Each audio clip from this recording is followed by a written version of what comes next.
اتنے بڑے آسمان کو بنانے والا اللہ کیسا ہوگا؟ کوئی تو ہے ان بادلوں سے بارش برسانے والا۔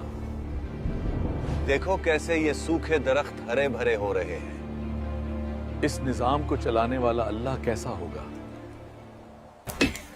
مکہ ایک ایسا شہر جہاں ہر گھر میں ایک نیا خدا تھا، ہر قبیلے کا الگ خدا، ہر ضرورت کا الگ خدا، حتیٰ کہ اللہ کا گھر کعبہ بھی حبل، لات، منات اور عزا جیسے ان نام نہاد خداؤں سے بھرا ہوا تھا۔ مختلف چیزوں سے بنے ان بتوں کو مکہ کے ہر گھر میں سجا کے رکھا جاتا تھا۔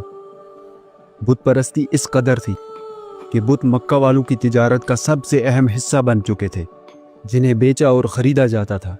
اپنے ہاتھوں سے بنائے گئے ان خداؤں کو خوش کرنے کے لیے لوگ طرح طرح کے میوے، کھانے پینے کا سامان اور قیمتی تحفے ان کے سامنے رکھتے تھے۔ ان کا عقیدہ تھا کہ ایسا کرنے سے ان کے یہ نام نہاد خدا خوش ہوتے ہیں۔ ارکم بھائی کہاں سے آ رہے ہو؟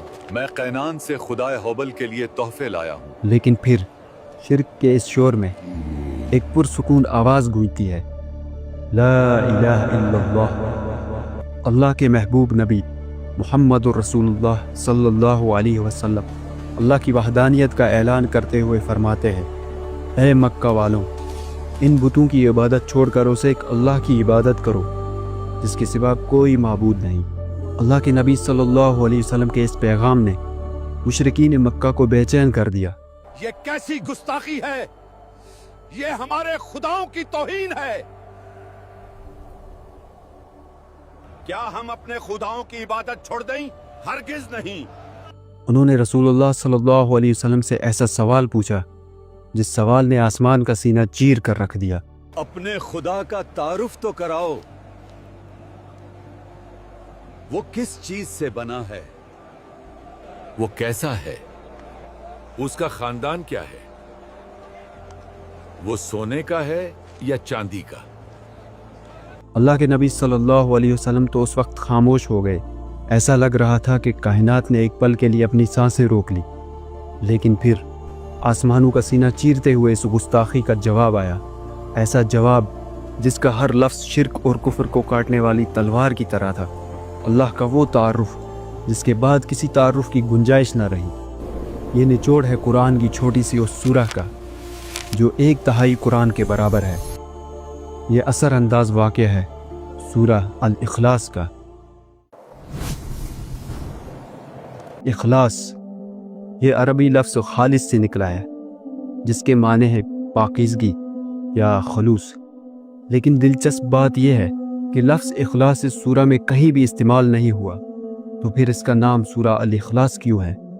یہ نام اسے اس کی تھیم، اس کے موضوع کی وجہ سے دیا گیا ہے۔ یہ سورہ خالص توحید یعنی اللہ کے خالص اور غیر ملاوٹی وحدانیت کا نچوڑ ہے۔ یہ ایمان کا وہ اعلان ہے جو مومن کو پاک کرتا ہے۔ اب بڑھتے ہیں اس سورہ کے نازل ہونے کی کہانی کی طرف جو بہت ہی دلچسپ ہے۔ بہت سے علماء کا کہنا ہے کہ یہ سورہ مکی ہے، یعنی یہ سورہ مکہ میں نازل ہوئی اور مکہ میں اسلام کے ابتدائی دور میں ہی نازل ہوئی۔ اس کے مکی ہونے کی ایک مضبوط دلیل ہے حضرت بلال رضی اللہ تعالیٰ عنہ کا وہ مشہور واقعہ کہ جب بلال رضی اللہ تعالیٰ عنہ کو مکہ کی تپتی ریت پر لیٹا کر سینے پہ ایک بھاری پتھر رکھ دیا جاتا تھا اور ان سے کہا جاتا تھا کہ اپنا دین چھوڑ دو، لیکن اس تکلیف میں بھی ان کا ایک ہی جواب تھا، احد احد، وہ ایک ہے، وہ ایک ہے۔ احد لفظ براہ راست سورہ الاخلاص سے لیا گیا ہے۔ اس سے ثابت ہوتا ہے کہ سورہ الاخلاص مکی دور میں ہی نازل ہوئی، لیکن پھر بھی علماء کی اپنی اپنی تحقیق ہیں۔ کچھ علماء کے مطابق سورہ الاخلاص مشرکین مکہ کے ان سوالوں کے جواب میں نازل ہوئی جو سوال انہوں نے اللہ کے بارے میں نبی صلی اللہ علیہ وسلم سے پوچھے۔ جیسے کہ مکہ کے ایک شخص عامر بن طفیل نے مذاق اڑاتے ہوئے آپ صلی اللہ علیہ وسلم سے پوچھا کہ اے محمد صلی اللہ علیہ وسلم، آپ ہمیں کس چیز کی طرف بلاتے ہیں؟ کیا وہ سونے سے بنا ہے یا چاندی سے یا لوہے سے؟ بعض علماء کا کہنا ہے کہ ہجرت کے بعد مدینہ کے یہودیوں نے آپ صلی اللہ علیہ وسلم سے پوچھا، اے محمد صلی اللہ علیہ وسلم، ہمیں بتائیں آپ کا رب کیسا ہے؟ اس نے فرشتوں کو نور سے، آدم کو مٹی سے اور آسمان کو دھوئیں سے بنایا، تو آپ کا رب کس چیز سے بنا ہے؟ اسی طرح نجران کے عیسائیوں کا ایک گروپ آپ صلی اللہ علیہ وسلم کے پاس آیا، انہوں نے بھی ٹھیک ایسا ہی سوال کیا۔ ہر کوئی ایک جسمانی تعارف چاہتا تھا، کیونکہ وہ ایسے معبودوں کے عادی تھے جو پیدا ہوتے تھے، جن کے خاندان ہوتے تھے، جو مختلف چیزوں سے بنتے تھے اور جن کا خاتمہ بھی ہوتا تھا۔ ان تمام سوالات کے جواب اللہ نے سورہ الاخلاص کی صورت میں نازل کیا۔ اب اس سورہ کا لفظ بلفظ مطلب سمجھتے ہیں۔ اس میں ٹوٹل 4 آیات ہیں۔ قل هو اللہ احد، کہہ دیجئے کہ وہ اللہ ایک ہے۔ یہاں اگر واحد لفظ آتا تو اس کا مطلب بھی ایک تھا، لیکن اس ایک کے بعد 2، 3 یا 4 بھی آ سکتے تھے، یعنی گنتی کا واحد۔ مگر یہاں واحد نہیں بلکہ احد لفظ آیا ہے۔ احد کا مطلب ہے مطلق وحدانیت، ایبسولوٹ وننس، وہ ایک جس کے بعد کوئی دوسرا نہیں آتا۔ احد لفظ عربی زبان میں قرآن کے بعد صرف اور صرف اللہ کے لیے استعمال ہوا ہے۔ دوسری آیت ہے اللہ الصمد، اللہ بے نیاز ہے۔ الصمد کے کئی معنی ہیں، جیسے کہ انڈیپینڈنٹ، پرفیکٹ۔ الصمد اللہ کی ایک صفت ہے کہ اللہ کسی کا محتاج نہیں، بلکہ ساری مخلوق اسی کی محتاج ہے۔ وہ نہ سوتا ہے، نہ کھاتا ہے، نہ پیتا ہے، بلکہ وہ ان ساری ضروریات سے پاک ہے۔ الصمد کا ایک معنی یہ بھی ہے کہ وہ ذات جس کی طرف مصیبت اور پریشانی میں رجوع کیا جائے، لم یلد ولم یولد، نہ اس نے جنا نہ وہ جنا گیا۔ یہ آیت عیسائیوں کے عقیدے کو رد کرتی ہے، جنہوں نے حضرت عیسیٰ علیہ السلام کو اللہ کا بیٹا کہا، اور یہودیوں کے عقیدے کو رد کرتی ہے، جنہوں نے حضرت عزیر علیہ السلام کو اللہ کا بیٹا کہا، اور ان مشرکین کے عقیدے کو رد کرتی ہے جنہوں نے فرشتوں کو اللہ کی اولاد کہا۔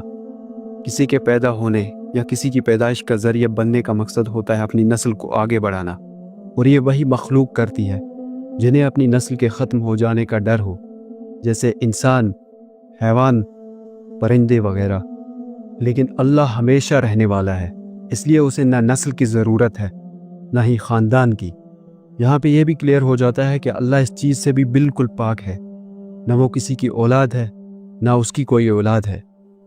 ولم یکن لہ کفوا احد، اور اس کے برابر کا کوئی نہیں، یعنی اللہ اپنی ذات اور صفات میں ایک ہے۔ سورہ الاخلاص کے بہت سے فضائل ہیں، اور اس کی ایک فضیلت یہ بھی ہے کہ یہ سورہ 1/3 یعنی 1/3 قرآن کے برابر ہے۔